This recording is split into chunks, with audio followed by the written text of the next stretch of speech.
Hey everyone, Dr. Luke Peterson here, physical therapist with the Knee Replacement Therapist. In this episode of the Need to Know Show, I'm going to share with you 5 tips for walking with good posture after having knee replacement surgery.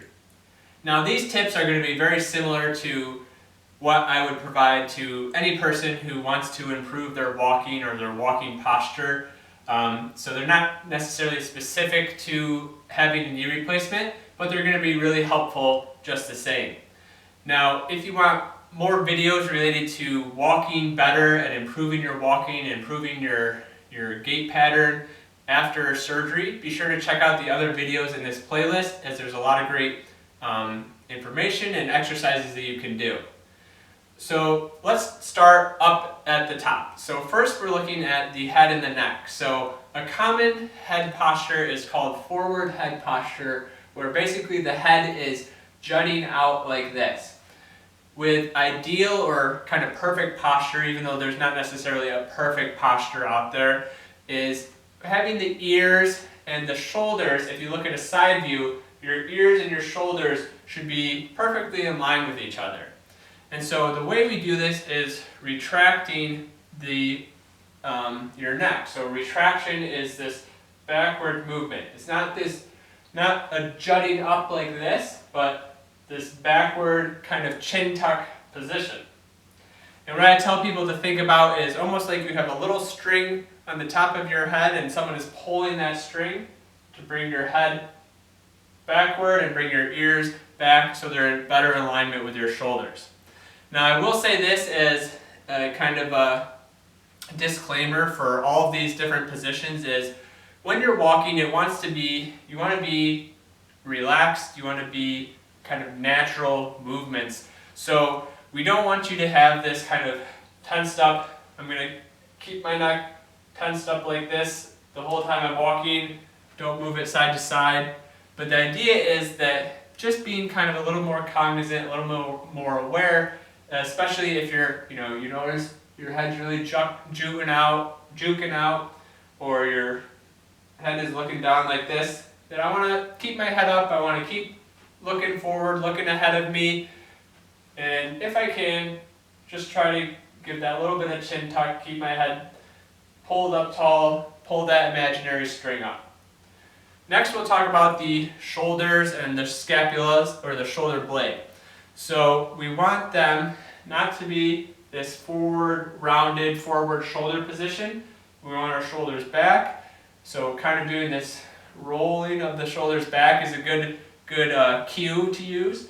Rolling them back a little bit, kind of just a very gentle squeeze of the shoulder blades together like this.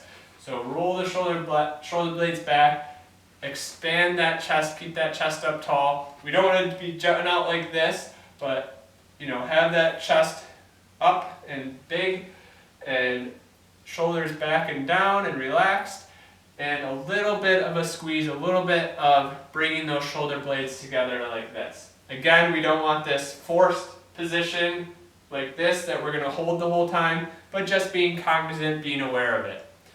Then we're going to come down to the pelvis. So a very common position that people tend to get in is called anterior pelvic tilt.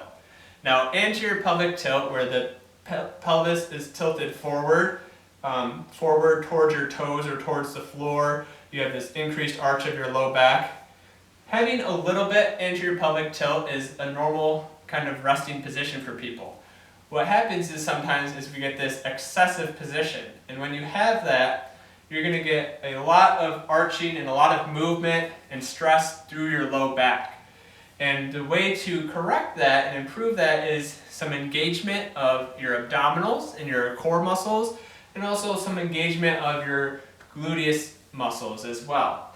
And so doing that posterior pelvic tilt and engaging the abdominals a little bit, engaging the glutes, that's going to help keep a better pelvic position. Get the movement coming from your hip muscles rather than coming from the arching and stress and strain on the low back. Again, you're not going to have this tensed up butt muscles, tensed up abdominals the whole time you're walking. We want it to be natural and smooth, but just being aware of it. If you're feeling that low back discomfort, maybe just trying to do a little bit, tilt that pelvis back a little bit, just a tight tuck of the belly, and just squeezing those glutes ever so slightly. The next thing along the same lines is hip extension. So be able to use those muscles effectively. We have to have that good extension, that good backward motion of the hips and of the hip joint. So doing certain exercise, maybe certain stretches, certain range of motion activities, to make sure you have that adequate range of motion where that strength or where that movement comes from the hip rather than coming from the arching and compensation from the low back. And then I also want to talk about lastly is your arm swing. So you should have a good natural arm swing when you're walking. It doesn't have to be this super intense, super crazy thing, but just a natural swinging.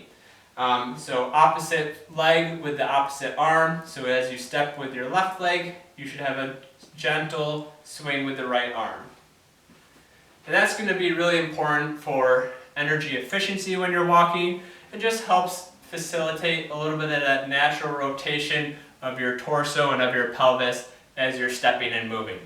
So for a quick review, we want to have a good pulling that string, so keeping the chin and the head back and a little bit of that chin tuck or cervical retraction position. We want the shoulders back and down and relaxed with maybe a little bit of a squeeze or retraction of your shoulder blades. The pelvis, we don't want it excessively tilted forward, so a little bit of engagement of your abdominals, engagement of your glutes, making sure you have that good range of motion in your hip joint to be able to manage that extension and movement, and then just having a natural swinging of the arms as you go along. So again, just as a reminder, you're not going to have to be, you want to walk just with a natural, comfortable walking. You're not going to have all these things, I have to engage my abdominals, I have to engage my glutes, keep my head back, keep my shoulders retracted. You're not going to walk like a robot or walk like you're a soldier in a parade or something.